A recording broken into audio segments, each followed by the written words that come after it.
بسم اللہ الرحمن الرحیم۔ انتہائی معزز و مکرم جملہ سامعین، سامعات،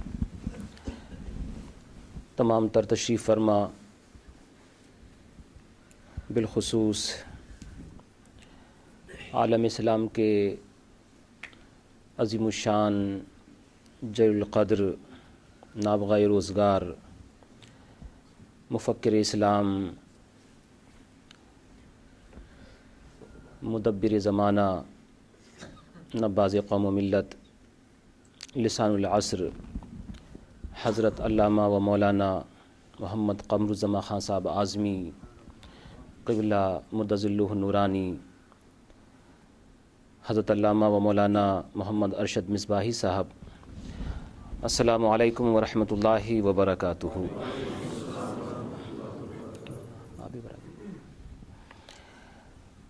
الحمد لولیہ والصلاة والسلام علی نبیہ وعلی آلہ واصحابہ المتأدبین بآدابہ، اما بعد فاعوذ باللہ من الشیطان الرجیم، بسم اللہ الرحمن الرحیم۔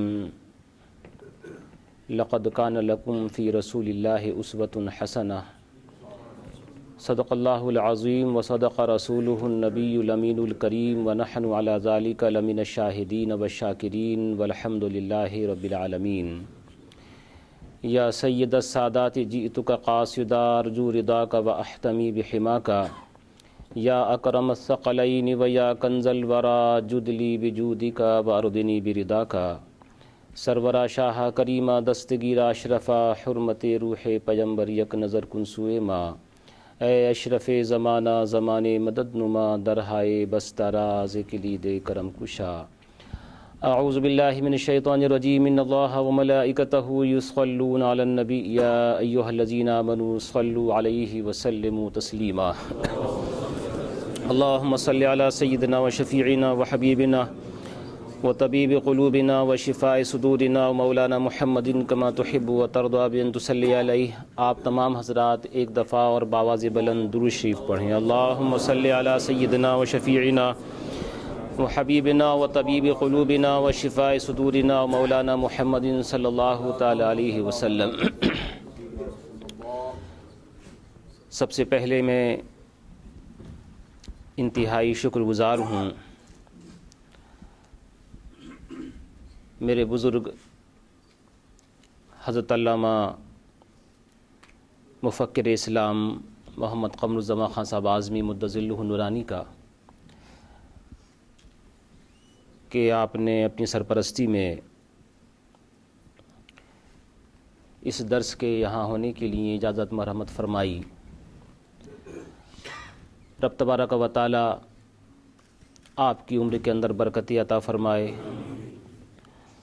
اور آپ کو اور زیادہ بلندیاں، رفعتیں عطا فرماتا رہے، اور ان کے سائے کو ہم سب کے لیے دراز سے دراز ترین فرمائے، اور اس مسجد کے تمام تر منتظمین کا، خاص طور سے جناب محترم حاجی داؤد، حاجی یعقوب بھائی فوجدار اور داؤد فوجدار، کہ جن کی طرف سے یہ پروگرام اس مسجد کے اندر منعقد کیا جا رہا ہے، انشاءاللہ آپ سب کے لیے اور خاص طور سے فوجدار فیملی کے لیے آخر میں حضرت دعا فرمائیں گے۔ بہت ہی مختصر اور بہت ہی جامع انداز میں آپ نے حضرت کی زبانی شفا شریف، جو کتاب آپ دیکھ رہے ہیں، اور اس کے لکھنے والے حضرت امام قاضی عیاض رضی اللہ تعالیٰ عنہ سے متعلق ضروری معلومات سماعت فرمائی ہے۔ یہ درس تقریباً 9-10 سال سے ہر مہینہ مسلسل ہوتا چلا آیا ہے۔ اپنے طور سے جہاں تک ہو سکتا ہے اس کی عظمتوں کو اجاگر کرنے کی کوشش کی جاتی ہے۔ مختلف مقامات پر، مختلف گھروں کے اندر، مساجد و مراکز میں، اور اس کے اندر کوشش کی جاتی ہے کہ خطیبانہ انداز نہ اپنا کر کے کچھ ضروری باتیں جو نبی پاک علیہ الصلاۃ والتسلیم کی سیرت سے متعلق اس کتاب میں ذکر کی گئی ہیں وہ عوام کے سامنے پیش کی جائیں۔ آج میری بہت ہی خوش نصیبی ہے کہ حضرت کی اجازت سے آج پورا جو درس ہوگا وہ حضرت کی اجازت سے، آپ حضرت کی زیارت کرتے رہیں اور کانوں سے جو میں کہوں وہ سنتے رہیں۔ آپ اور بعد میں بھی جیسے حضرت نے فرمایا کہ اس کتاب کو دیکھیں، پڑھیں، اس میں کیا لکھا ہوا ہے، محبت سے پڑھو گے دل کو سکون ملے گا۔ اللہ کا لاکھ لاکھ شکر و احسان ہے۔ میں پھر دوبارہ عرض کر دوں کہ ہمارے بزرگ ہمارے پاس موجود ہیں اور یہ پشت پناہی ہوتی ہے، چھوٹوں کے لیے پشت پناہی ہوتی ہے۔ تو میں اس طرح نہیں اور نہ اپنے آپ کو اس لائق سمجھتا ہوں کہ بزرگوں کے سامنے کچھ درس وغیرہ پیش کیا جائے۔ تبرکاً آپ کے سامنے حضرت کی موجودگی میں کچھ عرض کرنے کی سعادت حاصل کروں گا، کیونکہ یہ درس نمبر 100 ہے۔ بلیک بن کے اندر یہ فکس ہو چکا تھا۔ بعض احباب نے چاہا کہ نہیں، کسی بزرگ عالم دین کی معیت میں ہونا چاہیے۔ حضرت نے اس کو پسند فرمایا اور آپ حضرات نے اس کا ساتھ دیا۔ اللہ کا لاکھ لاکھ شکر و احسان ہے کہ اس نے ہمیں انسان بنایا، پھر اس کے اوپر ہزار ہزار بار شکر و احسان، کروڑ ہا دفعہ شکر و احسان کہ اس نے انسان بنا کر کے اپنے حبیب کی امت میں پیدا فرمایا، اور اس کے اوپر احسان کہ اس نے اپنے حبیب کی باتیں سننے سنانے کے لیے ہمیں یہاں اکٹھا کیا ہے۔ آج کے اس پرفتن دور کے اندر جہاں فکرات، تفکرات اپنے گھیرے میں لیے ہوئے رہتی ہیں، آپ رسول علیہ الصلاۃ والتسلیم کی محبت بھری باتیں سنیں، آپ کے دلوں کو ٹھنڈک پہنچے گی۔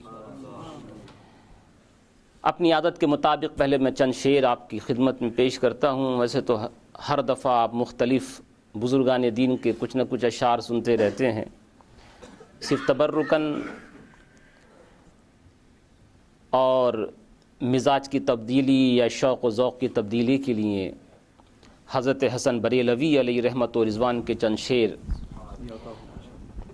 وہ فرماتے ہیں: اللہ اللہ شہ کونین جلالت تیری۔ میں دوبارہ عرض کر رہا ہوں کہ آپ لوگ ذرا ادھر آ جائیں تو اور سامنے بیٹھیں گے تو جتنا اچھا، کیونکہ یہ تقریر نہیں ہوتی، یہ درس ہوتا ہے، تو اسی انداز سے سامنے اگر آ جائیں تو ہم کو لگے گا کہ ہاں سننے والے۔ جی ماشاءاللہ۔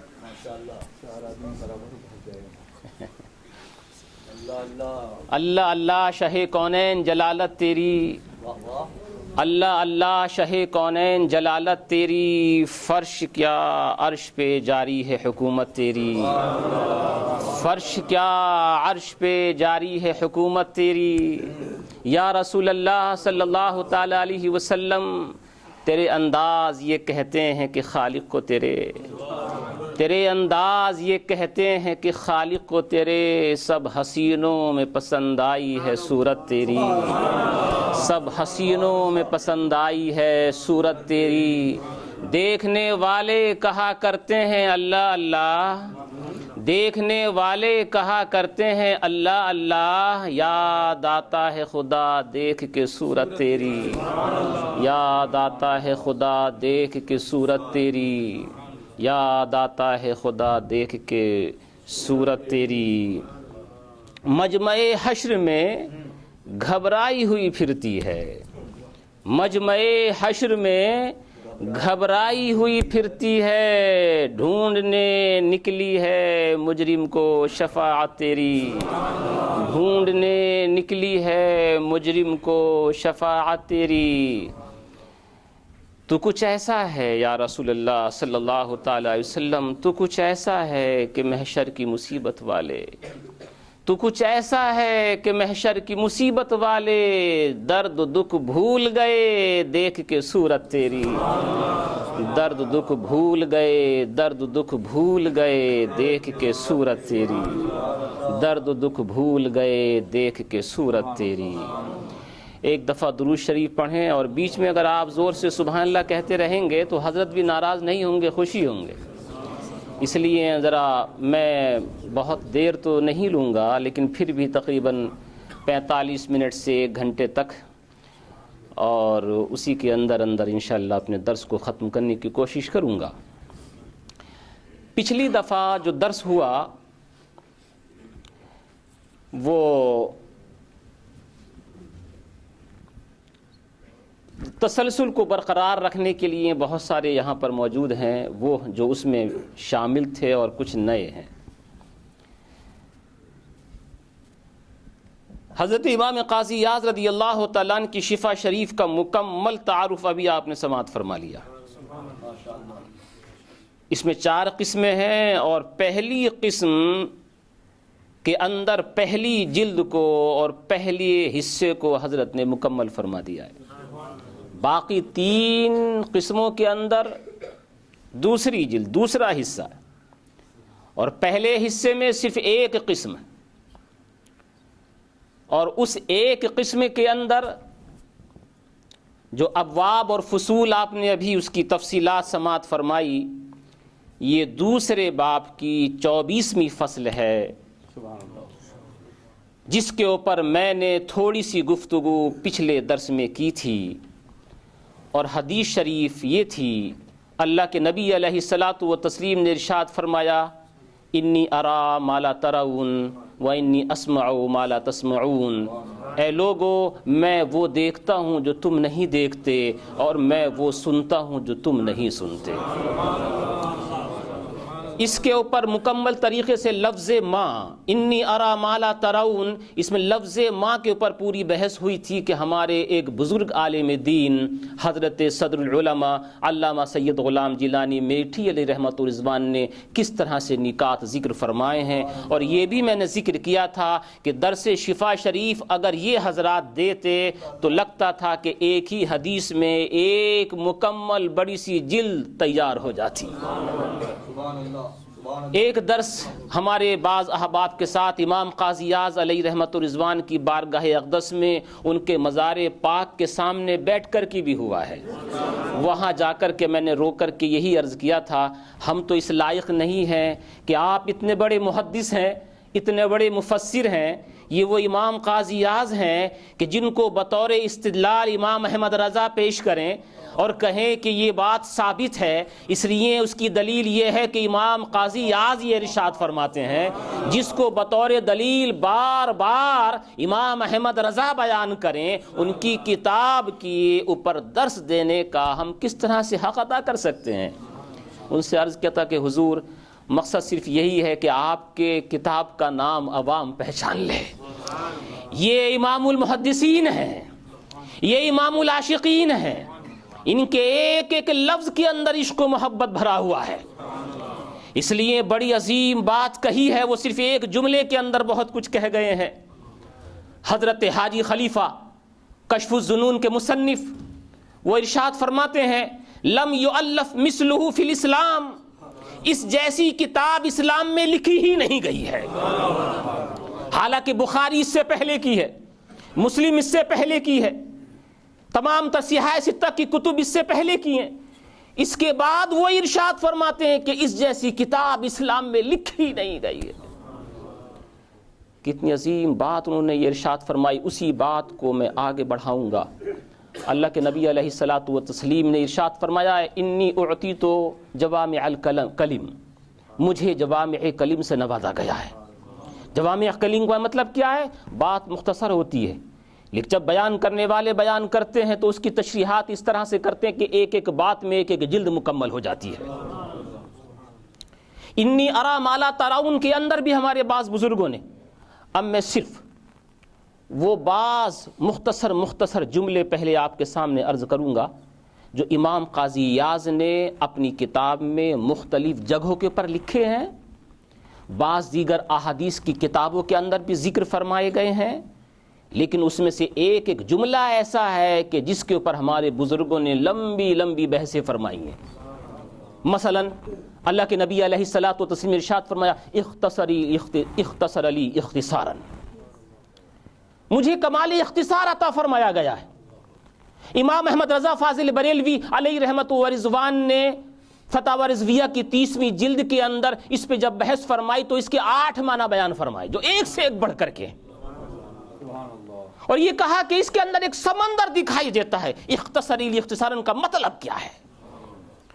اسی میں سے یہ انی ارا ما لا ترون ہے۔ میں صرف وہ مبارک جملے آپ کو تشریح نہیں کروں گا، صرف ترجمہ کر دوں گا جو میں نے مختلف کتابوں سے اکٹھے کیے، ان نصیحتیں بھی ہیں آپ کے لیے۔ اللہ کے نبی علیہ الصلاۃ والتسلیم ارشاد فرماتے ہیں المسلم من سلم المسلمون من یدہ ولسانہ، مسلمان وہ ہوتا ہے جس کے ہاتھ سے مسلمان اور جس کی زبان سے محفوظ رہیں۔ جو بات سنے نا دل کے اندر بٹھانے کی کوشش کیجئے گا۔ میں آپ سے عرض کروں، میں ایک خادم ہوں، میں کوئی محقق مدقق حضرت یہ خرد نوازی تھی میرے بارے میں کچھ عرض کیا، میں ایک خادم ہوں علماء کرام کا، لیکن میں یہ کوشش کرتا ہوں کہ آپ کے حبیب، آپ کے نبی، آپ کے رسول صلی اللہ علیہ وسلم نے جو رو رو کر کے آپ کے لیے دعائیں کی ہے نا، کم سے کم کبھی تو کچھ سمجھا کرو۔ نبی علیہ الصلاۃ والتسلیم کس طرح سے محبت کرنی چاہیے کبھی تو غور کیا کرو۔ آپ کے آقا نے آپ کے لیے کیا کیا ارشادات فرمائے ہیں کبھی تو سوچا کرو۔ ہر نصیحت میں ہمارے لیے زندگی کا بہترین نمونہ ملے گا۔ اللہ کے نبی علیہ الصلاۃ والتسلیم فرماتے ہیں مسلمان وہ ہے کہ جس کے ہاتھ سے جس کی زبان سے مسلمان محفوظ رہیں۔ فرماتے ہیں الدین النصیحت کلہ، دین سارا کا سارا نصیحت ہے۔ یہ وہ جملے بیان کر رہا ہوں کہ جس کو محققین نے جب تشریح کی ہے تو بڑے بڑے انداز میں تشریحات فرمائی ہیں۔ فرمایا المستشار مؤتمن، جس سے مشورہ کیا جائے نا وہ امانت دار ہوتا ہے۔ لوگوں نے اس کو چھوڑ دیا ہے۔ آج تمہارے درمیان جو 4 لوگ بیٹھ کر کے مشورہ کریں گے اور یہ کہہ دیا جائے کہ کسی سے کہنا نہیں، سب سے پہلے جا کر کے وہی کہے گا۔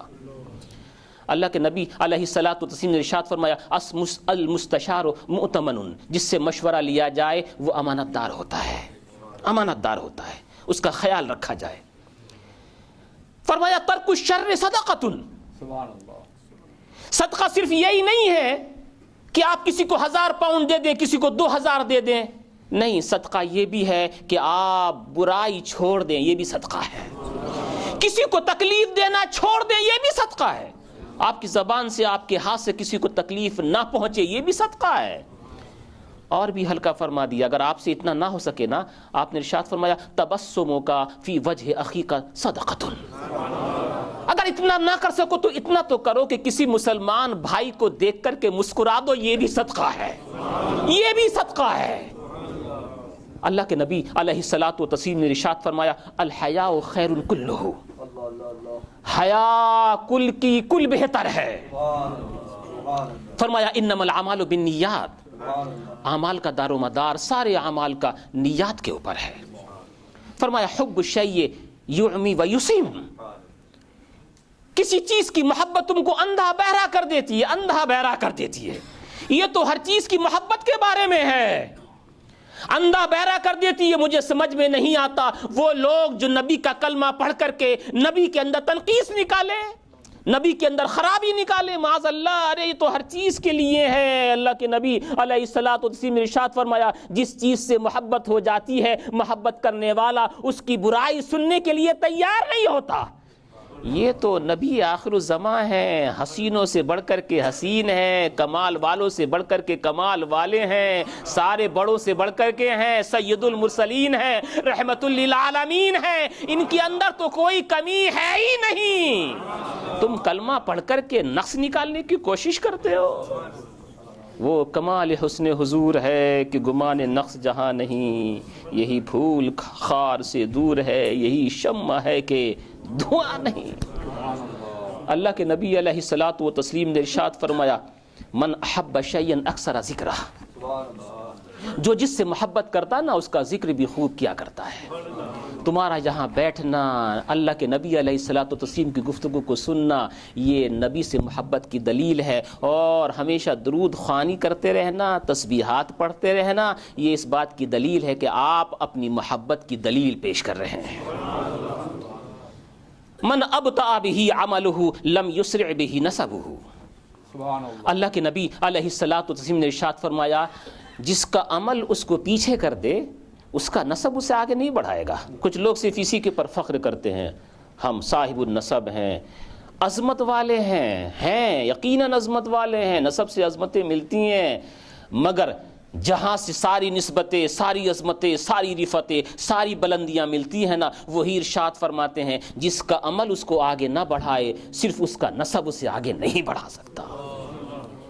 نسب کے ساتھ ساتھ عمل بھی ضروری ہے، عمل بھی ضروری ہے۔ سید کائنات فخر موجودات صلی اللہ علیہ وسلم کا فرمایا ہوا ہے، ارشاد فرمایا، مثل المؤمنین، غور سے سنیے گا، مثل المؤمنین اذا التقیا مثل الیدین تغسل احداہما الاخری۔ جب دو مسلمان آپس میں ملتے ہیں نا، فرمایا دو ملنے والے مسلمان دو ہاتھوں کی طرح ہیں۔ آپ نے دیکھا نا کبھی کبھی ہاتھ کو گندگی لگ جاتی ہے، اس کو جب دھوتے ہیں تو صرف یوں ہی نہیں کرتے ہیں، دونوں کو ملاتے ہیں نا۔ گندگی لگی ہے ایک ہاتھ پر، گندگی کو دور کرنے کے لیے آپ نے دوسرا ہاتھ بھی استعمال کیا، اگر اس پہ لگی ہے تو یہ ہاتھ استعمال کیا جاتا ہے۔ فرمایا جب دو مسلمان ملتے ہیں نا، وہ ان دونوں کی مثال ایک کی طرح اس طرح ہوتی ہے، وہ ایک دوسرے کی برائی کو صاف کرتے ہیں۔ اذا التقیا، جب دونوں آپس میں ملاقات کرتے ہیں، فرمایا مثل الیدین، دو ہاتھوں کی طرح ہیں، تغتسل یا تغسل احداہما الاخری، ان میں سے ایک دوسرے کی صفائی کرتا ہے، برائی نہیں نکالتا ہے، گندگی زیادہ نہیں کرتا ہے، گندگی کو دور کیا کرتا ہے۔ اللہ کے نبی علیہ الصلوۃ والتسلیم نے ارشاد فرمایا، المرء مع من احبہ، آدمی حشر کے دن اسی کے ساتھ ہوگا جس سے اس نے دنیا میں محبت کی ہے۔ اللہ کے نبی علیہ الصلوۃ والتسلیم نے ارشاد فرمایا، ما ہلک امرؤ عرف قدرہ، وہ انسان کبھی بھی ہلاک نہیں ہو سکتا جو خود اپنی قدر جانتا ہے، چاہے لوگ کچھ بھی کہیں اس کے لیے، چاہے لوگ کتنا ہی گرانے کی کوشش کریں اس کے لیے، جب اس کا اپنا دل مطمئن ہے نا اپنی طرف سے، وہ اپنے آپ کو پہچانتا ہے، جانتا ہے، اپنی قدر کو جانتا ہے، وہ ہلاک نہیں ہو سکتا۔ اللہ کے نبی علیہ الصلوۃ والتسلیم نے فرمایا ہے، ان کی زبان سے جو نکلتا ہے وہ حق ہی ہوتا ہے۔ اللہ کے نبی علیہ الصلوۃ والتسلیم نے ارشاد فرمایا، سنو، ان احبکم الی و اقربکم منی مجالسا یوم القیامت احاسنکم اخلاقا۔ سنو میرا کلمہ پڑھنے والے، سنو، میرے نزدیک تم میں سب سے زیادہ مجھے پسندیدہ وہ ہے، مجھے تم میں سے سب سے زیادہ پسندیدہ وہ ہے، اور قیامت کے دن سب سے زیادہ میرے قریب بیٹھنے والا وہ ہوگا جس کا اخلاق تم میں سب سے اچھا ہوگا۔ احاسنکم اخلاقا، جس کے اخلاق تم میں سب سے زیادہ اچھے ہوں گے۔ اور یہ نوجوان بھی بیٹھے ہوئے ہیں، تمہارے آقا علیہ الصلوۃ والتسلیم کی کہی ہوئی دو باتیں نوجوانوں کی خاص طور سے میں نظر کرنا چاہتا ہوں۔ فرمایا، ایاک وقرین السوء، برے دوست سے بچنا، برے دوست سے بچنا، فَإِنَّكَ بِهِ تُعْرَفُ، اس لیے کہ اسی کے ذریعے تیرا تعارف ہوگا، اسی کے ذریعے لوگ تیری پہچان کرائیں گے۔ برے دوست کی صحبت میں کبھی مت بیٹھنا۔ آپ نے دوسری جگہ ارشاد فرمایا الرجل علی دین خلیلہ، انسان اپنے دوست کے طریقے پر ہوا کرتا ہے۔ فَلْيَنْظُرْ أَحَدُكُمْ مَنْ يُخَالِلُ، تم میں سے ہر ایک دیکھا کرے دوست بنانے سے پہلے دوست بنا کسے رہا ہے۔ جو دوستی تم کو ماں باپ سے دور کر دے، جو دوستی تم کو مسجد سے دور کر دے، جو دوستی تم کو بزرگوں سے دور کر دے، جو دوستی تم کو علماء سے دور کر دے، وہ دوستی دوستی ہے ہی نہیں، وہ دشمنی ہے۔ اللہ کے نبی علیہ الصلوۃ والتسلیم نے ارشاد فرمایا الرجل علی دین خلیلہ، آدمی اپنے دوست کے طریقے پر ہوا کرتا ہے۔ فَلْيَنْظُرْ أَحَدُكُمْ مَنْ يُخَالِلُ، تو دوست بنانے سے پہلے دیکھ لیا کرے دوست کسے بنا رہا ہے۔ اگر کوئی یار تم کو مسجد سے قریب کر رہا ہے، علماء سے قریب کر رہا ہے، بزرگوں سے قریب کر رہا ہے، سمجھ لو یہ دوستی کا حقدار ہے۔ یہ میں نے صرف چند باتیں آپ کے سامنے عرض کر دیں۔ اب میں اسی فصل کی طرف آتا ہوں جس کو تتمے کے طور پر میں آپ کے سامنے پیش کرنے کی سعادت حاصل کرنے جا رہا ہوں۔ حضرت عائشہ صدیقہ رضی اللہ تعالی عنہا ارشاد فرماتی ہیں، زور سے سبحان اللہ کہیں تو پھر میں سمجھوں کہ ہاں ماشاءاللہ، ذرا ذوق سے اور شوق سے سنتے رہیے۔ عائشہ صدیقہ رضی اللہ تعالی عنہا ام المؤمنین، دیکھیے ام المؤمنین اور ام المؤمنات، یہ جتنے بھی ازواج مطہرات ہیں نا ام المؤمنین ہیں، ام المؤمنات نہیں۔ اب یہ اس میں کیا فرق پڑے گا یہ تو اس کا موقع نہیں ہے، لیکن خود حضرت عائشہ صدیقہ رضی اللہ تعالی عنہا نے ارشاد فرمایا انا ام رجالکم ولا ام نسائکم، میں تمہارے مردوں کی ماں ہوں، تمہاری عورتوں کی ماں نہیں۔ اس سے فرق کیا پڑا؟ بعض لوگوں نے تو ارشاد فرمایا جائز ہے ام المومنات بھی کہنا، لیکن ہمارے بزرگوں کا فیصلہ یہی ہے کہ ممنوع ہے، ام المومنین ہے، ام المومنات نہیں۔ عائشہ صدیقہ رضی اللہ تعالی عنہا بیٹی ہیں صدیق اکبر کی، جن کے وصال پاک کی تاریخ بھی بالکل قریب ہے۔ عائشہ صدیقہ رضی اللہ تعالیٰ عنہ فرمایا کرتی تھی رب نے مجھے 9 خصوصیات وہ دی ہیں جو کسی اور دیگر زوجہ کریمہ کے پاس نہیں، اور ان 9 خصوصیات میں سے ایک یہ ہے کہ میں بیٹی ہوں ابو بکر صدیق کی۔ بخاری ہے، بخاری شریف کی 3ری حدیث ہے۔ یہی حضرت عائشہ صدیقہ رضی اللہ تعالیٰ عنہ ارشاد فرماتی، کیونکہ یہ جو میں ذرا قریب کرنے کے لیے آپ سے یہ جو فصل ہے نا، یہ فصل در حقیقت امام قاضی اعظم نے مقرر فرمائی ہے، وہ اما خوفہ ربہ، یہ اس کی سند، یہ اس کی سرخی ہے۔ آپ نے مہر نبوت کے بارے میں بھی درس سماعت فرمایا، آپ کا چلنا پھرنا کھانا پینا سب کچھ یہی باتیں آپ مسلسل سن رہے ہیں۔ یہ جو فصل ہے نا اس کی سرخی تھی وہ اما خوفہ ربہ۔ معجزات سننے والوں یہ بھی سنو کہ تمہارے نبی علیہ الصلوۃ والتسلیم اپنے رب کا خوف کس طرح سے رکھتے تھے۔ یہاں ایک سوال پیدا ہو سکتا ہے، جب آپ علماء کرام ممبروں پر بیٹھ کر کے یہ بتاتے ہیں الا ان اولیاء اللہ لا خوف علیہم ولا هم یحزنون، اللہ کے ولیوں کو نہ کوئی خوف ہے، نہ رنج ہے، نہ غم ہے، نہ ملال ہے، کچھ نہیں، تو پھر جب اللہ کے ولیوں کو نہیں تو پھر نبیوں کو کیسا ہے؟ میں صرف ایک بات عرض کر دوں، ایک خوف ایسا ہے جو ہر نبی اور ہر رسول کو رہا ہے، اور وہ کمی نہیں، عزت ہے، وقار ہے، خصوصیت ہے، عظمت ہے۔ وہ خوف کیا ہے؟ وہ خوف یہ اللہ کی بارگاہ میں اللہ نے مجھے نبی بنایا، اللہ نے مجھے رسول بنایا، کہیں ایسا نہ ہو کہ اس نبوت و رسالت کے پیغامات کو پہنچانے میں مجھ سے کچھ کمی آ جائے۔ اس لیے جب پہلی وحی نازل ہوئی تھی،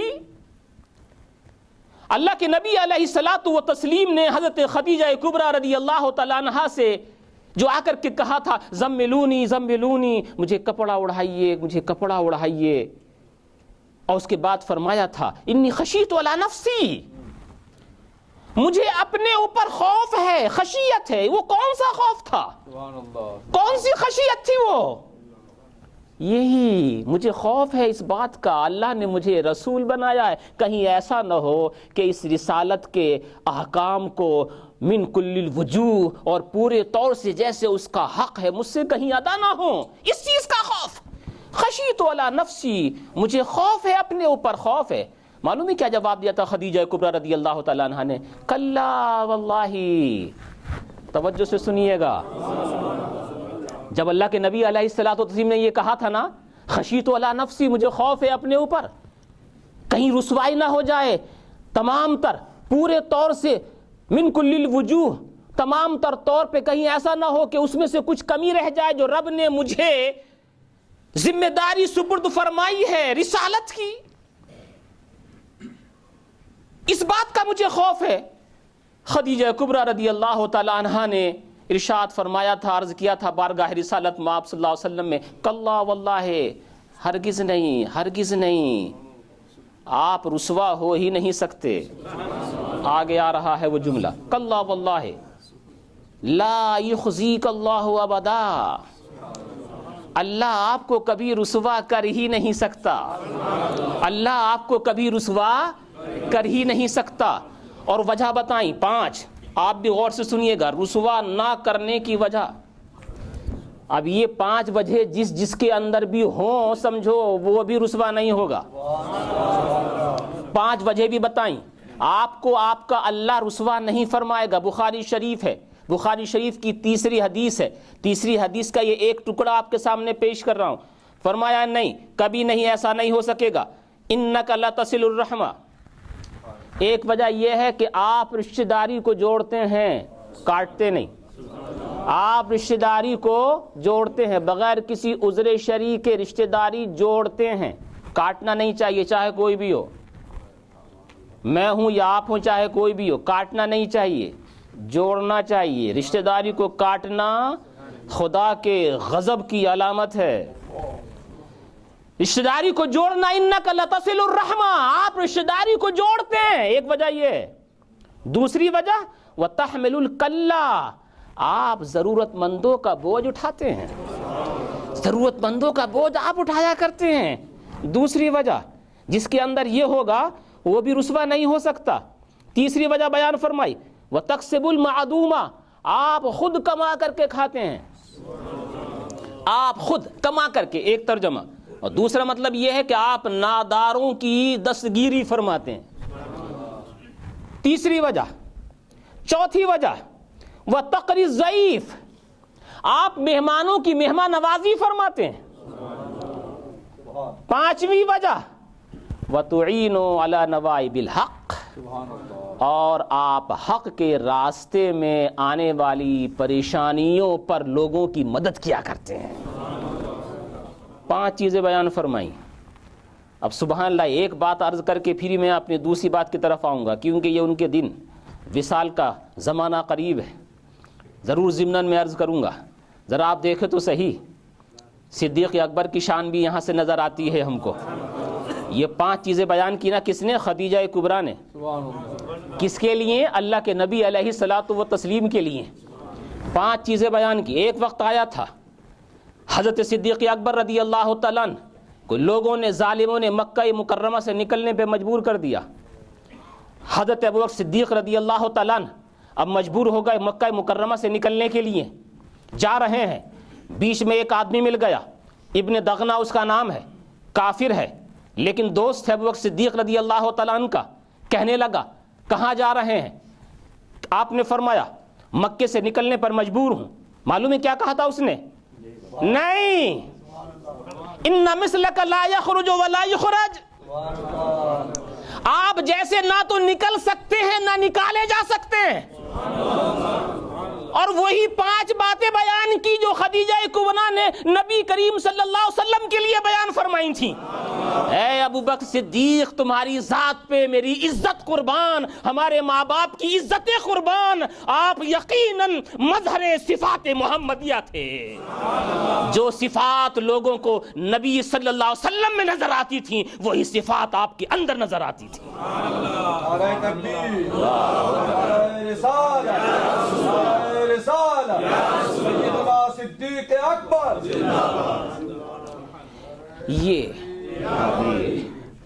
یہ انہی کی بیٹی ہیں عائشہ صدیقہ رضی اللہ تعالیٰ عنہ، انہی کی بیٹی ہیں، فقیہہ تھیں، عظیمہ تھیں. ہماری ماں بہنیں بھی سن رہی ہوں گی. 2210 حدیثیں مروی ہیں عائشہ صدیقہ رضی اللہ تعالیٰ عنہ سے. 2210 حدیثیں، ہزاروں اشعار کی حافظہ تھیں، ہزاروں اشعار. بڑے بڑے فقہا صحابہ کرام کے پردے کی اوٹ سے آ کر کے آپ سے مسائل پوچھتے تھے. اللہ کے نبی علیہ الصلوۃ والتسلیم نے ارشاد فرمایا، لوگو اگر تم چاہو تو اپنے دین کا تہائی حصہ اس حمیرہ سے لے سکتے ہو. یہ ہیں عائشہ صدیقہ رضی اللہ تعالیٰ عنہا. آج ٹی وی پہ بیٹھ کر کے ان کی شان میں کبھی کبھی بدتمیزی کر دی جاتی ہے. ارے عائشہ صدیقہ وہ ہیں جن کے لیے رب سلام بھیجتا ہے، رب کی طرف سے عظمتیں نازل ہوتی ہیں، ان کے بارے میں سورہ نور کی 10 آیات نازل ہوتی ہیں. عائشہ صدیقہ رضی اللہ تعالیٰ عنہ بیٹی ہیں صدیق اکبر کی، بیوی ہیں نبی پاک علیہ الصلوۃ والتسلیم کی، اور ماں ہیں سارے مسلمانوں کی. حضرت عائشہ صدیقہ رضی اللہ تعالیٰ عنہ ارشاد فرماتی ہیں، کان عمل رسول اللہ صلی اللہ تعالیٰ علیہ وسلم دیمتن. یہ امام قاضی جب بیان فرماتے ہیں نا اپنی سند بیان کرتے ہیں، لیکن میں سند کو اختصار کے طور پہ روک دیتا ہوں. میں کبھی کبھی ذکر کرتا ہوں اس بات کو کہ قسم خدا کی یہ سند میں جتنے بھی نام آئے ہیں نا ان میں سے ہر ایک کا نام ایسا ہے کہ اس کے صدقے سے دعائیں قبول ہوتی ہیں.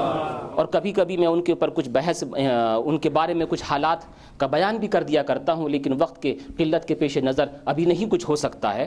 مگر عائشہ صدیقہ رضی اللہ تعالیٰ فرماتی ہیں، اللہ کے نبی علیہ الصلوۃ والتسلیم کا ہر کام، غور سے سن رہے ہیں نا، اللہ کے نبی علیہ الصلوۃ والتسلیم کا ہر کام فرمایا دیمتن. دیمتن دیمتن یہ اصل میں تھا دیومتن، دال واو میم اس کا مادہ ہے، دوام. جیسے کہ وہ میعاد سے میعاد ہو گیا، ویسے یہ دیومتن سے دیمتن ہو گیا.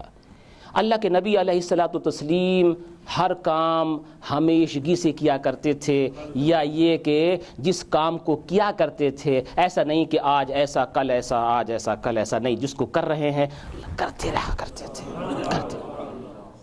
یہ نہیں کہ ایک رات میں آپ نے پڑھی 1000 رکعت دوسری رات میں سوتے رہے، نہیں. نبی کریم علیہ الصلوۃ والتسلیم کا یہ طریقہ کار نہیں تھا. خود انہوں نے بعد میں تشریح فرمائی، وَأَيُّكُمْ يُطِيقُ، تم میں سے کون ہے اس کی طاقت رکھتا ہے، تم میں سے نہیں ہو سکے گا. وہ نبی کریم صلی اللہ تعالی علیہ وسلم.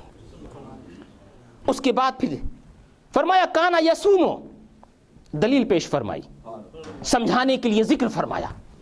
کانا یصومو حتی تقول لا یفطرو، آپ لگاتار روزہ رکھتے رہتے تھے، روزہ رکھتے رہتے تھے، نفل روزے، یہاں تک کہ ان کو دیکھ کر کے، ملاحظہ کر کے، ان کو دیکھ کر کے تو یہ سمجھتا کہ یہ اب ہمیشہ روزہ ہی رکھتے رہیں گے. لا یفطرو، کبھی افطار نہیں فرمائیں گے، بغیر روزے کے نہیں رہیں گے. اسی طرح سے مسلسل آپ روزہ رکھتے رہتے. وَيُفْطِرُ حَتَّى تَقُولَ لَا يَصُومُ، اور کبھی کبھی آپ روزہ رکھنا موقوف فرما دیا کرتے تھے، یہاں تک کہ دیکھنے والا یہ خیال کرتا کہ آپ روزہ نہیں رکھیں گے. روزہ رکھنا اس پہ بھی دوام، یہ نفل روزے کی بات ہے. اور ویسے تو اللہ کے نبی علیہ الصلوۃ والتسلیم مہینے میں ایام 20 کے روزے رکھا ہی کرتے تھے، 13، 14، 15. بلکہ ذکر فرمایا کہ جو کوئی بھی ایام 20 کے روزے رکھے گا، 13، 14، 15، وہ دل کی اور چیسٹ کی، سینے کی بیماری سے محفوظ رہے گا. آزما کے دیکھ لیجئے.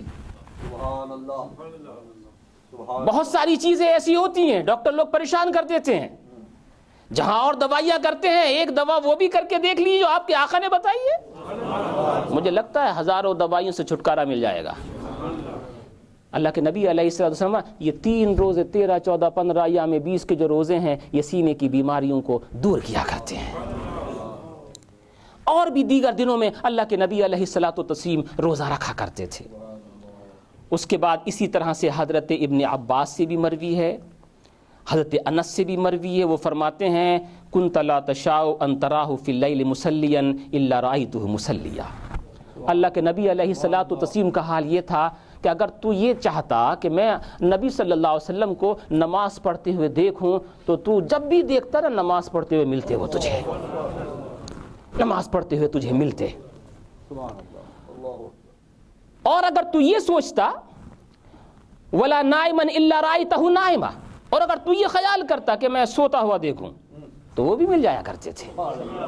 آپ نے اپنے رات کے حصے فرمائے تھے, ان حصوں میں عبادت کرنی ہے, ان حصوں میں آرام کرنا ہے.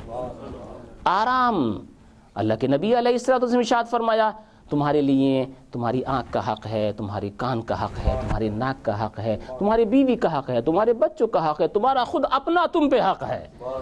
ہر ایک کو اس کا حق دیتے چلو, ہر ایک کو اس کا حق دو.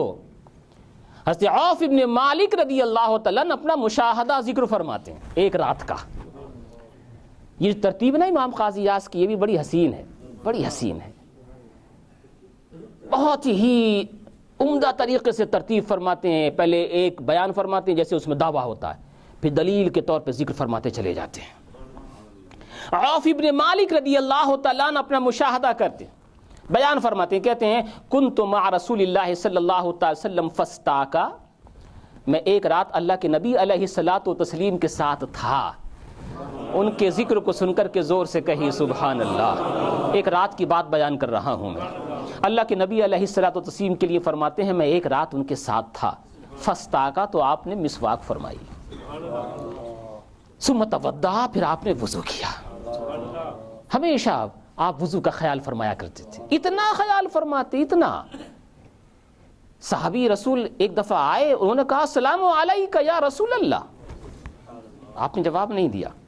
پھر عرض کیا السلام علیکم, آپ نے جواب نہیں دیا. تیسری دفعہ بھی سلام کیا, جواب نہیں دیا. پھر کچھ دیر کے بعد کہا وعلیکم السلام. پھر ارشاد فرمایا تو پریشان مت ہونا کہ میں تیرے سلام کا جواب نہیں دیا. اصل میں جب تو سلام کر رہا تھا تو میں اس وقت وضو سے نہیں تھا, اور کیونکہ وعلیکم السلام کہنے میں سلام آتا ہے, اور سلام اللہ کے ناموں میں سے ایک نام ہے. میں نے یہ چاہا کہ میں اپنے رب کا نام حالت وضو میں لوں. یہ بار بار سلام کیا کرتے تھے صحابہ کرام. کیوں؟ تاکہ نبی کا سلام ہمیں لگے. ہم تو کریں گے وہ ہمارا سلام ہوگا, لیکن ادھر سے جو جواب آئے گا. کیا آپ نے سنا نہیں, یہی امام قاضی یاس فرماتے ہیں اسی شفا شریف کے اندر, ایک صحابی رسول صلی اللہ علیہ وسلم کے یہاں, ایک صحابی کے یہاں پر اللہ کے نبی علیہ الصلوۃ والتسلیم تشریف لائے. آپ نے دستک دی, اور آپ کا طریقہ کار یہ تھا جب آپ دستک دیتے کہتے السلام علیکم یا اہل البیت. اگر جواب آ جاتا تو آپ تشریف لے جاتے, نہیں آتا دوبارہ, پھر تیبارہ, جواب نہیں آتا تو واپس تشریف لے جاتے. یہ کہتے ہیں اللہ کے نبی علیہ الصلوۃ والتسلیم ہمارے ہاں تشریف لائے, آپ نے کہا السلام علیکم یا اہل البیت. یہ کہتے ہیں بیان کرنے والے میرے والد صاحب وہیں موجود تھی, میری والدہ موجود تھی, میں بھی وہیں پر موجود تھا. میرے والد صاحب نے جواب دیا ہلکے سے وعلیکم السلام. میں نے عرض کیا ابا جان رسول اللہ صلی اللہ علیہ وسلم دروازے پہ کھڑے ہوئے ہیں اور آپ سے اجازت طلب کر رہے ہیں اندر تشریف لانے کے لیے, آپ سے گویا کہ کہہ رہے ہیں کہ آپ بتائیں ہیں یا نہیں ہیں, اور آپ نے سلام کا جواب بہت ہلکے سے دیا, ان کو پتہ نہیں چل پایا. آپ نے اشارہ کیا خاموش رہو. اس کے بعد پھر آپ نے ارشاد فرمایا السلام علیکم یا اہل البیت. انہوں نے پھر جواب دے دیا ہلکے سے, حالانکہ ان کو معلوم تھا سلام کا جواب زور سے دینا چاہیے. تیسری دفعہ سلام کیا, جب جواب نہیں آیا تو واپس جانے لگے. اب بچے کو بھیجا, جلدی جاؤ بلا کر کے لاؤ. خود بھی دوڑتے ہوئے آئے اور عرض کیا یا رسول اللہ میں آپ کے ہر سلام کا جواب دے رہا تھا, میں آپ کے ہر سلام کا جواب دے رہا تھا, مگر کیونکہ آپ کی عادت کریمہ یہ ہے نا, جب آپ سلام کا جواب سن لیتے ہیں تو سلام کا پھر سلام کرنا آپ موقوف فرما دیتے ہیں. اور میں یہ چاہ رہا تھا کہ بار بار آپ کا سلام مجھے لگے, بار بار آپ کا سلام مجھے پہنچے, اس لیے میں نے سلام کا جواب تو دیا مگر آہستہ آہستہ دیا, ہلکے ہلکے دیا. ایسی محبت پیدا کرو اپنے حبیب صلی اللہ علیہ وسلم سے. اور کیوں تم محبت پیدا نہیں کرو گے؟ ارے جس نبی نے تمہیں پیدا ہوتے یاد رکھا، جس نبی نے وصال کے وقت تمہیں یاد رکھا، تم اس نبی کو کیوں ہمیشہ یاد نہیں رکھو گے؟ یاد رکھنا چاہیے، وہ تمہارے قلب کی حرکتوں سے زیادہ تم سے قریب ہے، وہ تمہارے پلک کی جنبشوں کو جانتے ہیں، تمہارے تصورات کو پہچانتے ہیں، تمہارے خیالات کو جانتے ہیں۔ تم جو دل میں بیٹھے بیٹھے درود پڑھتے ہو نا، یہ وہی رہ کر کے سنتے ہیں وہ۔ تم یہ نہ سمجھنا کہ ہم مانچسٹر کی مسجد میں رہ کر کے ہم آہستہ آہستہ درود پڑھ رہے ہیں، وہاں رہ کر کے نہیں سنیں۔ قسم رب کائنات کی، تمہارے دل میں نبی کی جو محبت آتی ہے، یہ محبت بھی نبی جانتے ہیں، پہچانتے ہیں، جانتے ہیں، پہچانتے ہیں۔ تمہاری محبت بھرے سلام کو، درود کو خود سنتے ہیں، خود سنتے ہیں۔ میں یہی عرض کر رہا تھا، حضرت عوف ابن مالک رضی اللہ تعالیٰ عنہ ایک رات کا مشاہدہ بیان فرماتے ہیں۔ یہ کہتے ہیں کہ میں ساتھ میں تھا، فاستاقا، آپ نے مسواک کی، ثم توضا، پھر وضو کیا، ثم قام یصلی، اس کے بعد پھر کھڑے ہو کر کے نماز پڑھنے لگے۔ نماز پڑھنے والوں ذرا اپنے آقا علیہ الصلوۃ والتسلیم کی سیرت پاک کو غور سے سنیے گا، کس طرح سے اللہ کے نبی علیہ الصلوۃ رات نماز پڑھا کرتے تھے۔ دن میں کیا کرتے؟ سوالات کا جوابات، فوج کی تیاری، ازواج مطہرات کا خیال، جس کا جو حق ہے وہ دینا ہے، مال غنیمت کی تقسیم، 5 وقتہ نماز کی ادائیگی جماعت کے ساتھ، امامت کے طور پر، خطابت، دور دور سے لوگ آ رہے ہیں وفد کی شکل میں، ان کے ہر سوال کا جواب، بادشاہوں کو خطوط، کتنے کام ہیں۔ ان سارے کاموں کے ساتھ رات کو کھڑے ہو کر کے نماز بھی پڑھ رہے ہیں۔ کہتے ہیں نماز پڑھی، ثم قام یصلی فقمت معہ، کہتے ہیں میں بھی کھڑا ہو گیا ساتھ میں، میں بھی کھڑا ہو گیا۔ یہ دیکھو، یہ تہجد کی نماز تھی، اور تہجد کی نماز میں جماعت نہیں ہوتی ہے، یعنی وہ نفل ہے نا، نفل ہے وہ، اور نفل نماز جماعت سے نہیں۔ مگر یہ مسئلہ بھی سن لیجئے گا، نفل نماز تداعی کے ساتھ جائز نہیں، درست نہیں۔ تداعی کا مطلب کیا ہوتا ہے؟ لوگوں کو دعوت دینا، بلانا، آؤ بھائی نفل نماز ہونے والی ہے، آپ بھی آ جائیے جماعت میں شریک ہو۔ نہیں، یہ نہیں، یہ صحیح نہیں۔ لیکن نفل نماز کوئی پڑھ رہا ہے، کوئی خود ہی آ کر کے کھڑا ہو جائے، وہ بھی ایک ہو، اس میں کوئی حرج نہیں، ایسا کر سکتا۔ وہ اکیلے تھے نا، نفل نماز بھی اگر 2 آدمی مل کر کے پڑھ رہے ہیں، اس میں کوئی حرج نہیں، کوئی ممانعت کسی طرح کی نہیں۔ تداعی درست نہیں ہے، دعوت دے کر بلانا اس کے لیے صحیح نہیں ہے۔ یہ کہتے ہیں میں بھی کھڑا ہو گیا ساتھ میں، فاستفتح البقرۃ، اللہ کے نبی علیہ الصلوۃ والتسلیم نے سورہ بقرہ کو شروع فرما دیا۔ حفاظ کرام تشریف فرما ہے، علامہ صاحب بھی تشریف فرما ہے۔ سورہ بقرہ 2.5 پارے کے آس پاس ہے نا کچھ۔ ابھی آج کل تو ایسا ہی ہوتا ہے، کیونکہ ہم بھی اس ماحول میں رہتے ہیں، ہم کو بھی پتہ ہے، مقتدی زیادہ تر یہی چاہتے ہیں کہ مغرب میں تو صرف انا اعطینا اور قل واللہ ہی ہو، والعصر اور انا اعطینا ہو جائے، زیادہ بڑھے تو ارایت الذی اور پھر انا اعطینا ہو جائے، اس لیے کہ ہمیں جانا ہے۔ اللہ کے نبی علیہ الصلوۃ والتسلیم نے سورہ بقرہ شروع فرمائی، فلا یمر بآیۃ رحمۃ الا وقف فسأل، کہتے جس آیت کے اوپر سے گزرتے ٹھہر کر کے اپنے رب سے سوال کرتے۔ اللہ غفور الرحیم ہے، اگر یہ ذکر آ رہا تو کہتے ہیں میرے اللہ اپنی رحمت مجھے عطا فرما، اپنا کرم مجھے عطا فرما، مجھے بتاؤ سید المعصومین ہے کہ نہیں، سید المرسلین ہے کہ نہیں، رحمت للعالمین ہے کہ نہیں؟ ارے ان کے صدقے میں ساروں کے گناہ دھلتے ہیں، لیکن پھر بھی کھڑے ہو کر کے رب کی بارگاہ میں روتے ہیں۔ وہ سید المرسلین ہو کر کے ایسے کریں اور ہم گنہگار ہو کر کے کچھ نہ کریں، کیا یہ انصاف ہے؟ کیا یہ ہم پورے طور سے اپنے حبیب سے سچی محبت کی دلیل پیش کرتے ہیں؟ نہیں، اللہ کے نبی علیہ الصلوۃ والتسلیم کھڑے ہوئے، الا وقف فسأل، جہاں پر آپ چاہتے آیت رحمت سے گزرتے ٹھہرتے، فسأل، رک کر کے سوال کرتے، رب سے مانگتے، ولا یمر بآیت عذاب الا وقف فتعوذ، اور جس کسی آیت عذاب سے گزرتے وہاں بھی ٹھہرتے اور اللہ سے تعوذ فرماتے، اے میرے اللہ مجھے بھی محفوظ رکھ، حالانکہ وہ اس سے محفوظ ہیں، ہمیشہ سے محفوظ ہے، لیکن پھر بھی تعلیم امت کے لیے ہمارے بزرگان دین نے اس کے اوپر عمل کر کے دکھایا۔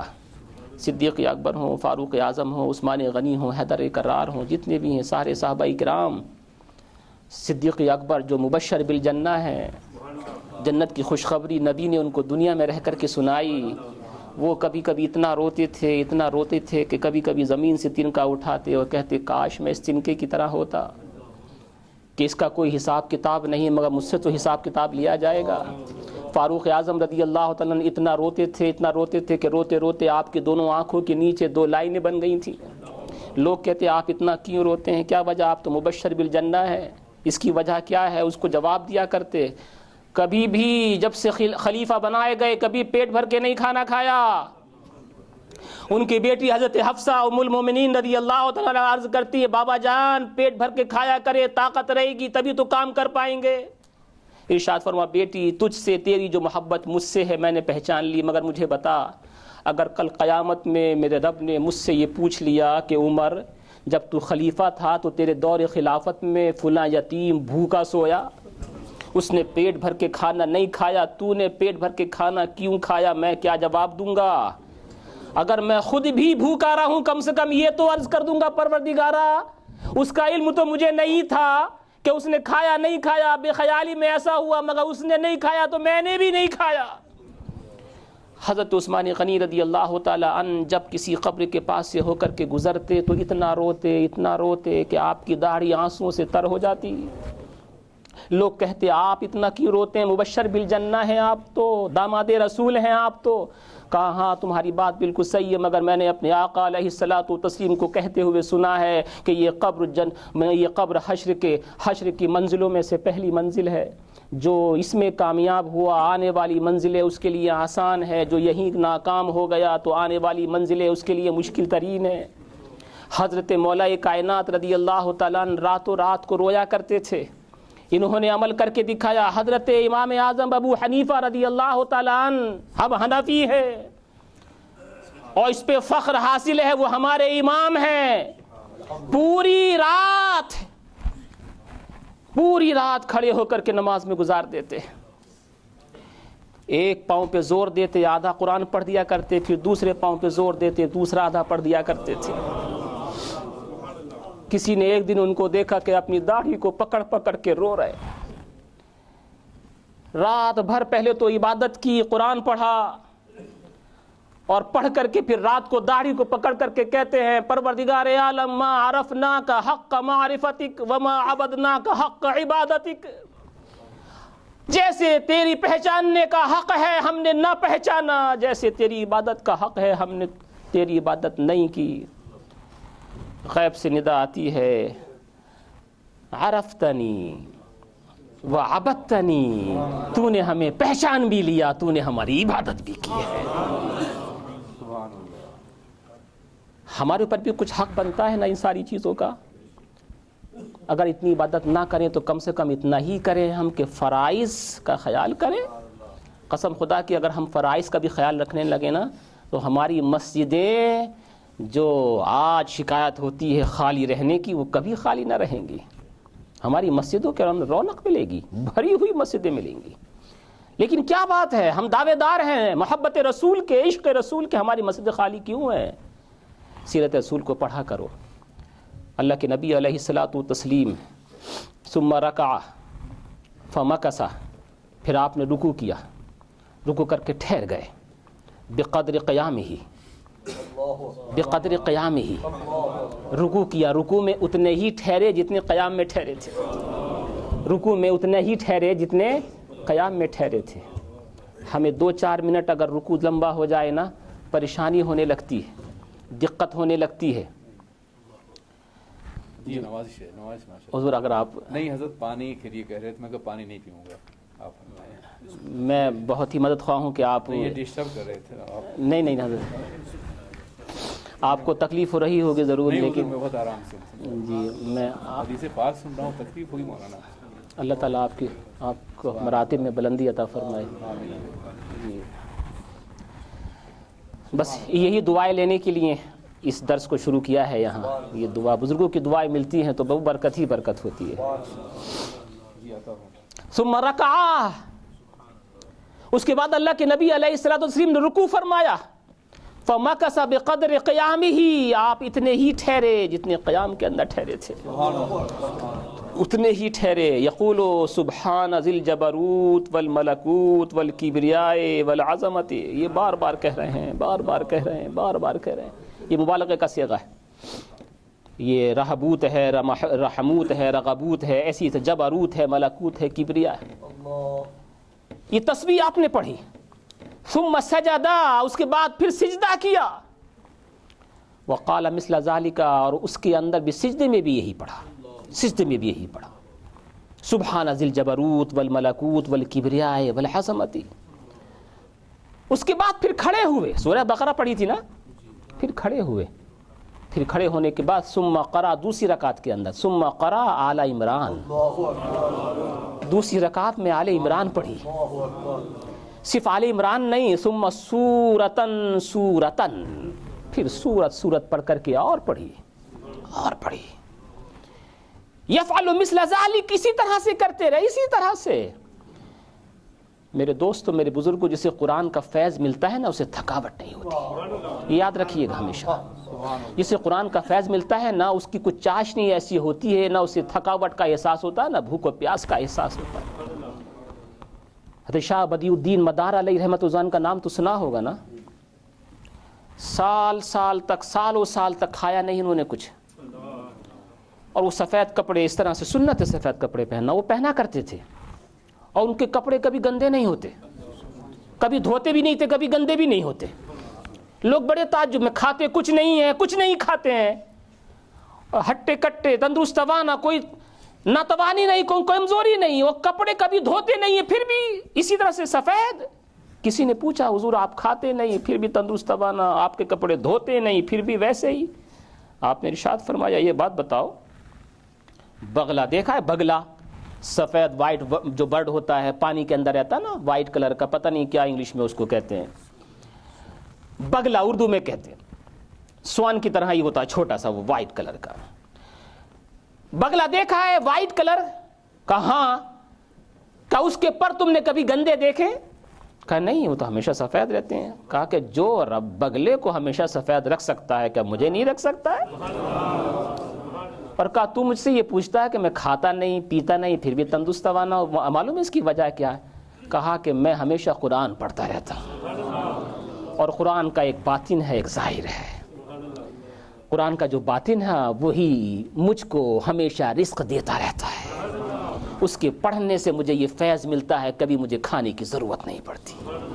جسے قرآن کا فیض ملتا ہے نا، اس کو تھکاوٹ نہیں ہوتی، اسے تھکاوٹ نہیں ہوتی. جسے قرآن کا فیض ملتا ہے وہ ہمیشہ قرآن پڑھتا ہی رہتا ہے، اور اس کا فیض صرف دنیا میں نہیں، آخرت میں بھی اسے ملے گا. اور مولا کائنات کا تو عالم یہ تھا قرآن پڑھنے کا کہ وہ جب وہ سواری کے اوپر سوار ہونے کا ارادہ فرماتے تو وہ ان کی کرامت تھی، ہر ایک کی بس کی بات نہیں، وہ ان کی کرامت تھی. آپ سوار ہونے کے لیے ایک پاؤں اٹھاتے تو قرآن شریف پڑھنا شروع کرتے، اور دوسرا پاؤں رکاب پہ رکھتے تھے کہ قرآن ختم ہو جایا کرتا تھا. یہ کرامت تھی ان کی. حضرت داؤد علیہ الصلوۃ والتسلیم کو یہ معجزہ دیا گیا تھا. اس معجزے کا اثر، اس معجزے کے مظہر حضرت مولا کائنات تھے. جس کو قرآن سے محبت ہوتی ہے وہ کبھی تھکتا نہیں ہے. اللہ کے نبی علیہ الصلوۃ والتسلیم نے ارشاد فرمایا ہے، تم لوگ آپس میں کسی اگر بہت وزیر اعظم سے گفتگو کر لو نا، تمہارا سینہ 56 انچ کا ہو جاتا ہے، اور یہ کہتے ہیں آج ہم نے وزیر اعظم سے گفتگو کی ہے. اللہ کے نبی علیہ الصلوۃ والتسلیم ارشاد فرماتے ہیں، من ارادہ ان یناجی ربہ فلیقرأ القرآن. جو یہ چاہے کہ وہ اپنے رب سے گفتگو کرے، اپنے رب سے مناجات کرے، اپنے رب سے آہستہ آہستہ کلام کرے، وہ قرآن پڑھا کرے. قرآن پڑھنا رب سے گفتگو کرنا ہے، قرآن پڑھنا رب سے مناجات کرنا ہے، قرآن پڑھنا رب سے آہستہ آہستہ بات کرنا ہے.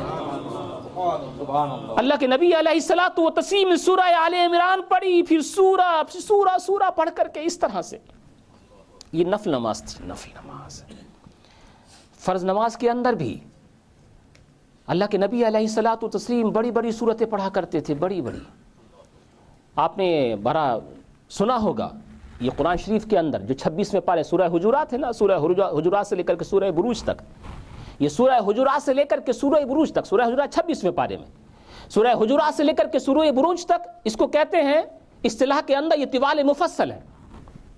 اور سورہ بروج سے لے کر کے لم یکن الذین تک اس کو کہتے ہیں کہ یہ اوساط مفصل ہے، اور لم یکن سے لے کر کے آخر تک اس کو کہتے ہیں قصار مفصل ہے۔ اللہ کے نبی علیہ الصلوۃ والتسلیم فجر میں اور ظہر میں طوال مفصل پڑھتے تھے، سورہ حجرات سے لے کر کے سورہ بروج تک لمبی لمبی صورتیں یہ پڑھا کرتے تھے فجر میں اور ظہر کے اندر، اور عصر کے اور عشاء کے اندر یہ اوساط مفصل پڑھا کرتے تھے، سورہ بروج سے لے کر کے لم یکن الذین تک، اور یہ لم یکن سے لے کر کے آخر تک جو صورتیں ہیں مغرب کے اندر پڑھا کرتے تھے۔ یہاں میں ایک یہ بھی عرض کر دوں، ٹی وی کے اوپر بھی اس کا چرچا ہوا، ذکر ہوا، اعلیٰ حضرت فاضل بریلوی علیہ رحمت و رضوان نے بھی اپنی کتاب کے اندر اس کو ذکر کیا ہے، اور نظام شریعت میں حضرت سلوہ میٹھی علیہ رحمت و رضوان نے بھی اس کا تذکرہ فرمایا ہے، مگر لوگوں نے اس کو کچھ دوسرا رنگ دے دیا۔ یہ صحیح ہے کہ نبی کریم علیہ الصلوۃ والتسلیم وطر کے اندر جو پڑھا کرتے تھے وہ سبح اسم ربک الاعلی پہلی رکعت میں زیادہ تر، اور قل یا ایھا الکافرون دوسری میں، اور تیسری میں قل ھو اللہ احد، اکثر و بیشتر تقریباً 98% اسی طرح سے۔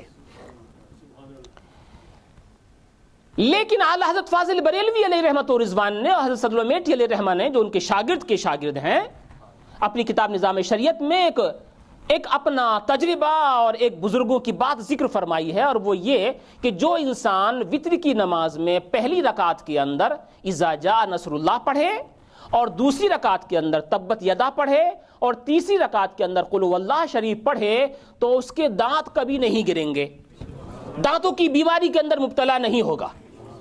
اور خود حضرت میٹھی علیہ رحمت رضوان اپنی اس کتاب کے اندر ذکر فرماتے ہیں کہ 20 سال سے میں اس کا عادی ہوں، اور ابھی میری 70 سال سے زیادہ کی عمر ہے، الحمدللہ سارے دانت میرے ویسے کے ویسے ہی ہیں۔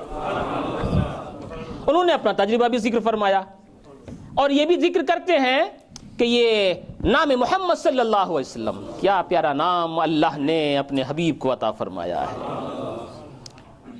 بعض لوگ کہتے ہیں اگر کوئی یہ قسم کھا لے کہ میں اپنے نبی کی تعریف ایک جملے میں ادا کروں گا، اور وہ صرف لفظ محمد کہہ دے، تو اسے قسم توڑنے کی ضرورت نہیں ہے، قسم پوری ہو گئی اس کی، ایک جملے ایک لفظ کے اندر۔ تو جو کوئی نام محمد سن کر کے قرۃ عینی بک سیدی یا رسول اللہ کہہ کر کے اپنے انگوٹھوں کو اور اپنی شہادت کی انگلیوں کو آنکھوں پہ لگا کر کے یہ پڑھ لے قرۃ عینی بک سیدی یا رسول اللہ، تو وہ آنکھوں کی بیماری کے اندر مبتلا نہیں ہوگا۔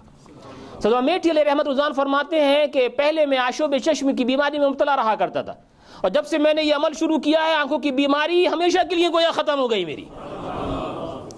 ایسی ہی یہ اذا جاء اور تبت یدا اور قل ھو اللہ کے لیے فرماتے ہیں کہ میرے دانت ابھی تک محفوظ ہیں۔ اب ٹی وی پہ بیٹھ کر کے کسی نے کہہ دیا تبت یدا، کیونکہ اس میں جلال رب تبارک و تعالیٰ کی اظہار ناراضگی ہے، اس لیے اس کو زیادہ نہیں پڑھنا چاہیے، معاذ اللہ۔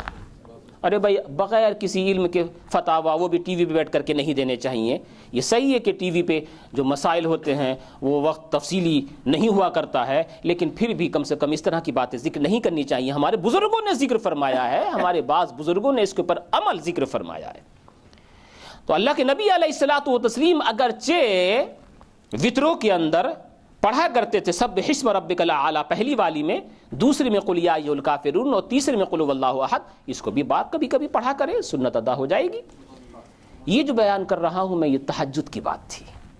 سورہ بقرہ پڑھی، سورہ آل عمران پڑھی، اس کے بعد اب کیونکہ وقت بہت اچھا خاصا ہو گیا ہے اور میرا بیان کافی باقی ہے، میں صرف ایک بات عرض کر کے اپنے اس بیان کو اختتام پذیر کروں گا، اور وہ میں آپ کے سامنے عرض کرتا ہوں۔ اس کے بعد جو ذکر کیا جا رہا ہے یہی حضرت عائشہ فرماتی گھر کے اندر کیا ہوتا ہے یہ تو گھر کے اندر رہنے والے ہی جانتے ہیں نا، اس لیے بزرگوں نے ارشاد فرمایا ہے کہ نبی علیہ الصلوۃ والتسلیم کی ایک بہت بڑی عظمت یہ ہے، بہت بڑی عظمت یہ ہے کہ ان پر ایمان لانے والی سب سے پہلی ان کی بیوی ہے۔ میں کبھی عرض کرتا ہوں دنیا میں لوگ بڑے بڑے پیر، مقتدی، شیوخ، علماء، فقہا، بڑے لاکھوں آدمی ان کے ہاتھ چومتے ہیں، لاکھوں ہاتھ چومتے ہیں، پاؤں پکڑنے کے لیے تیار رہتے ہیں، لیکن جب گھر میں آتے ہیں تو حال دوسرا ہوتا ہے۔ جی بیوی ماننے کو تیار نہیں، وہ کہتی ہے چلو صحیح ہے بھائی تم ہو کسی کے لیکن ہمارے لیے تو نہیں ہو۔ یہ سب سے بڑی عظمت ہے کہ میرے آقا پہ ایمان لانے والی سب سے پہلی ان کی بیوی، سب سے بیوی۔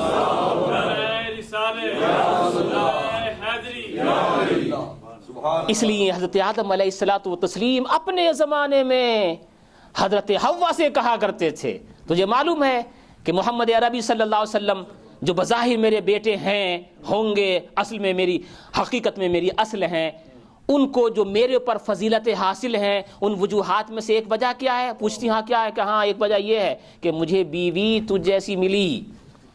وہ شوہر ہیں اپنی بیوی کو کہہ رہے ہیں، اور کسی کو حق نہیں ہے کہ تمہاری وجہ سے مجھے جنت سے باہر آنا پڑا، اور محمد عربی کو بیوی خدیجہ کبریٰ جیسی ملے گی جو اپنا سب کچھ ان کے لیے لٹا دے گی۔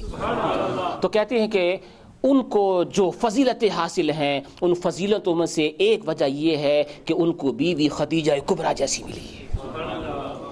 تو حضرت عائشہ صدیقہ رضی اللہ تعالی عنہا گھر میں کیا کیا دیکھا سب بیان کیا کرتی تھی، یہی کہتی ہیں۔ بس اسی کے اوپر میں اپنی بات کو اختتام پذیر کروں گا، حالانکہ بیان تو بہت اور بھی کچھ تھا، لیکن کبھی انشاءاللہ بعد میں آپ کے سامنے عرض کیا جائے گا۔